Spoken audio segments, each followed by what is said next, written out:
बिस्मिल्लाहिर्रहमानिर्रहीम।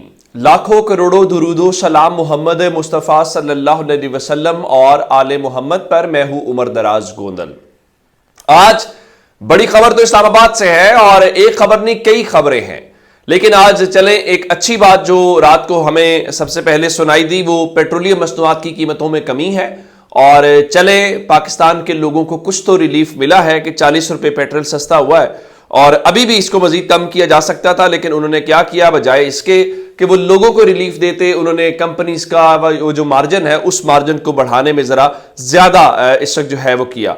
अब आते हैं इमरान खान वाले मामले के ऊपर कि इमरान खान के मामले के ऊपर आप जानते हैं कि आज साइफर के इखराज के हवाले से भी केस है, साइफर में जमानत के ऊपर भी 2 बजे का केस है, और उसके बाद दीगर जो इंसदादे दहशतगर्दी अदालत के अंदर इमरान खान के केसेस हैं। आज सबसे पहले थाना खन्ना में 2 और थाना बाराकहो में दर्ज 1 मुकदमात के हवाले से आज अहम समाअत जो है वो हुई, और इस समाअत के हवाले से तहरीक इंसाफ ने आज वाज़े तौर पे अदालत से ये कहा कि आप प्रोडक्शन ऑर्डर्स जारी करें। उसकी वजह यह है, जब इमरान खान जेल से बाहर थे तो हम कहते थे कि इमरान खान सिक्योरिटी खदशात की बुनियाद के ऊपर जो है वो पेश नहीं हो सकते, तो ये कहते थे कि अगर इमरान खान पेश नहीं होंगे तो इमरान खान की जो जमानत है वो खारिज कर दी जाएगी। इसलिए उन्होंने कहा कि इस्लामाबाद हाई कोर्ट ने जमानत की दरखास्तें बहाल की हैं, तो इस केस में इमरान खान के प्रोडक्शन ऑर्डर्स लाजमी हैं, क्योंकि उनको लाया जाएगा तो ही ये दरखास्तें जमानत की जो है वो सुनी जा सकती हैं। तो सलमान सफदर साहब ने आज अदालत के रूबरू ये कहा कि देखिए, आप हेलीकॉप्टर के ऊपर लेके आए, आप उनको जहाज में लेके आए, या फिर आप उनको बख्तरबंद गाड़ी में लेके आए, लेकिन इमरान खान को हर सूरत अदालत पेश करे, और अदालत में पेश करना इस वक्त इनकी जिम्मेदारी है। और अगर ये जिम्मेदारी अपनी पूरी नहीं करते तो इसका मतलब ये है कि यहां पे फिर ये डंडी मारी जा रही है। तब इमरान खान को जबरदस्ती कहा जा रहा था पेश हूं, अब इमरान खान को ये पेश नहीं कर रहे तो इनसे जवाब तलबी होनी चाहिए। लेकिन मैं आपको बताना चाहता हूं कि इमरान खान की इंसदादे दहशतगर्दी अदालत में 3 केसेस के अंदर जो अबूरी जमानत की दरखास्तें हैं उसके ऊपर 24 अक्टूबर तक समाअत जो है वो मुलतवी कर दी गई है। और उनका कि हमारी तरफ से दरखास्त है खान साहब को लाया जाए। जब F8 के अंदर सिक्योरिटी के हालात ठीक नहीं थे, जख्मी थे, तब भी उनको पेश किया गया। और अब इस हवाले से अब देखना यह है, वो हुकूमत जो प्रोसिक्यूशन है वो सिक्योरिटी का बहाना बनाया जा रहा है कि सिक्योरिटी के इंतजाम तो ज़ाहिर यकीनी बनाना सरकार का काम है, और अदालत भी लगता यह है कि पहले से ही तैयार है जैसे ये वहां पे जेल में सुन ली जाए। एक मामला तो हो गया ये। दूसरा मामला है साइफर वाला।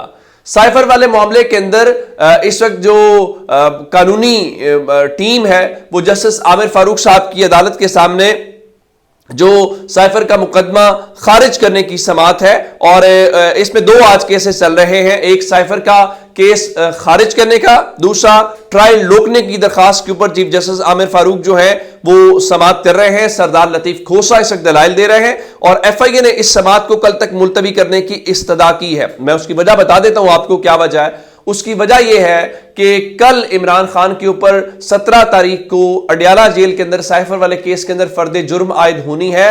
जब वो ये कह रहे हैं कि कल तक कर दें, तो इसका मतलब होगा कि दरमियान में तब तक फर्द जुर्म आयद हो जाएगी और ट्रायल भागना शुरू हो जाएगा।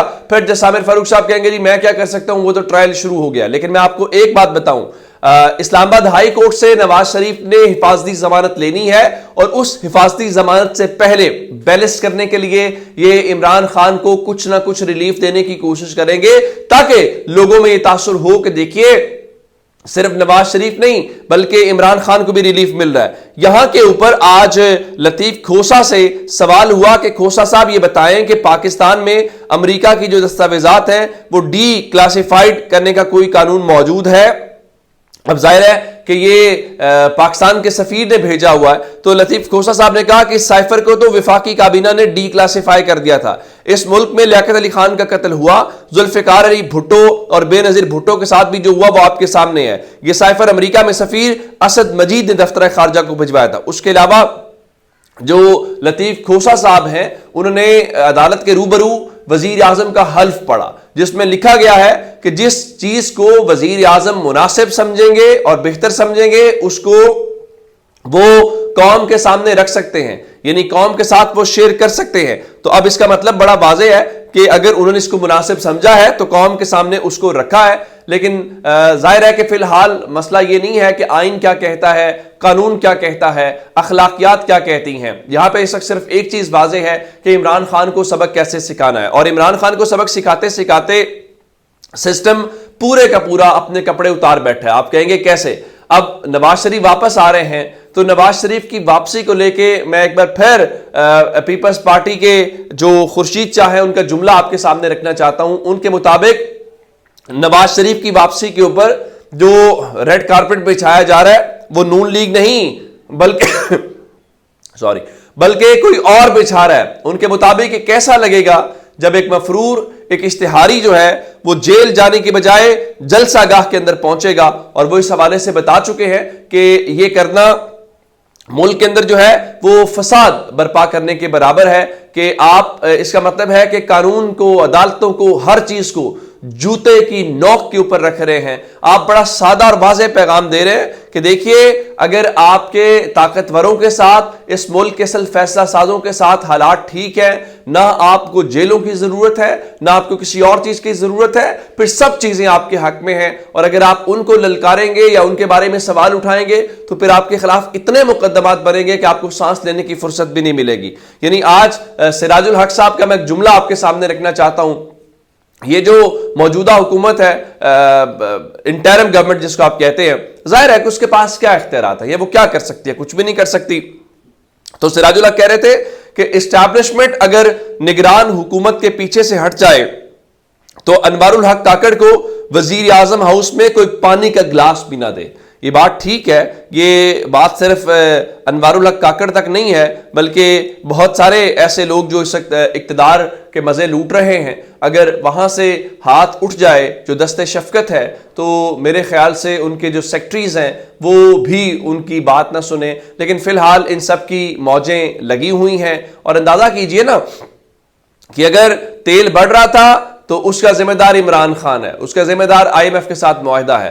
تیل اگر کم ہو رہا ہے تو اس کا مطلب ہے نواز شریف واپس آ رہا ہے، تو اس وجہ سے بھائی اگر IMF کی وجہ سے مہنگا ہو سکتا ہے تو IMF پھر سستا کیوں کرنے دیتا ہے؟ اس کا مطلب ہے کہ یہاں پہ یہ دو نمبریہ گڑبڑ کرتے ہیں کہ اچھے کام اپنے کھاتے میں لینا چاہتے ہیں اور جو برے کام ہیں وہ سارے کے سارے۔ ایسا ہو نہیں سکتا۔ لوگ بہت سمجھدار ہیں، لوگوں کو اندازہ ہے، اور اسی وجہ سے اتنی پرابلم کا سامنا ہے۔ اگر اتنی پرابلم کا سامنا نہ ہوتا تو میرے خیال سے اب تک یہ الیکشنز کروا چکے ہوتے۔ اچھا، میں آپ کو ایک اور بات بتانا چاہتا ہوں۔ 9 مئی کے واقعات کو لے کے لاہور کی جو انسداد دہشت گردی عدالت ہے، وہاں پہ عمران خان کی جو بہنیں ہیں ان کی اور اسد عمر کی درخواست جو ضمانت ہے اس کے اوپر سماعت ہوئی، اور عدالت نے اسد عمر اور عمران خان کی جو ہمشیرہ ہیں ان کی ضمانت میں 31 اکتوبر تک 31 اکتوبر تک توسیع کر دی گئی ہے۔ وجہ کیا ہے؟ پولیس کی جانب سے تاحال ریکارڈ ہی جمع نہیں کروایا گیا۔ آپ اندازہ لگائیے کہ یہاں پہ دعوے تو بہت کیے جاتے ہیں لیکن حقیقت اس سے جو ہے وہ یکسر مختلف ہے۔ اور اس سلسلے میں آج جو عمران خان کی ہمشیرہ ہیں علیمہ خان صاحبہ، ان کی صنم جاوید خان جو عمران خان کی اور تحریک انصاف کی کارکن ہے، جیل کاٹ رہی ہے بڑی دلیری کے ساتھ، اور یہ مثال ہے اس معاشرے کے لیے، اور ایسے ہی سیاسی کارکن بنیادی طور پہ پاکستان کو اس بھنور میں سے نکال سکتے ہیں جو ڈٹ کے کھڑے ہیں اور کوئی سمجھوتا نہیں کر رہے۔